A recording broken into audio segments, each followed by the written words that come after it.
Good afternoon. This is our last session and it is all about reading English and pronunciation practice. And this is all about the pulse. So read. Crows are animals with 2 feet and 2 wings. Their bodies are covered with feathers. They give us eggs. Their meat is good to eat. Chickens, ducks, turkeys, and geese are poults.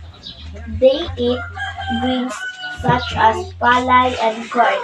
Chicken like worms, duck and geese like to swim. Turkeys have beautiful feathers. The male turkey's brain is its tail like a fan. These are good watchers.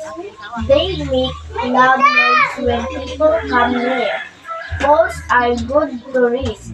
Many people get rich because of poultry raising. Very good. Your pronunciation is good. And these words are in the first, second station and fourth station is amo ni kani imong gakalitudan nga kanang sabi na words kanang dug kanang naglisod ka og pronounce. So kay ni siya Appropriate.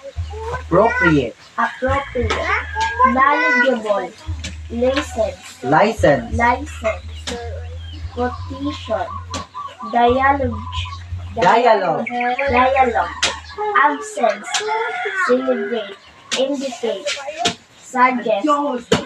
Manufacture. Ay,